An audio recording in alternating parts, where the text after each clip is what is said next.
This is a quick overview of what will be covered in the GST102 Spatial Analysis Labs.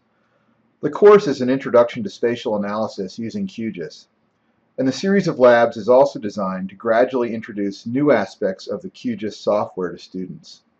There are 8 software labs, and all use QGIS Desktop and QGIS Browser, and follow the GST102 lecture topics. The first lab reviews the raster and vector data models. The student is also introduced to the spatial light geodatabase format. Lab 2 introduces the student to attribute joins and various classification methods to create choropleth or data maps.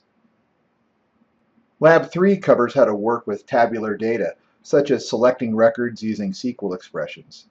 The lab also includes a small analysis to determine what parcels were affected by a tornado by selecting records based on their location and summarizing the value of those parcels. Lab 4 covers basic vector overlay techniques such as clip, intersection, union, and join attributes by location. An analysis is done to determine the spatial relationships between 2 critical habitat datasets. Lab 5 covers working with the graphic modeler in QGIS to develop a site selection model. You're tasked with identifying the ideal airport for a company helicopter based on a suite of criteria. Lab 6 introduces network analysis.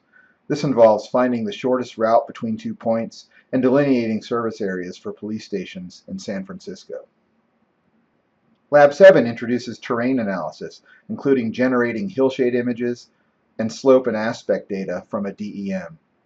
The raster calculator is also introduced and used to combine layers to generate a habitat suitability model.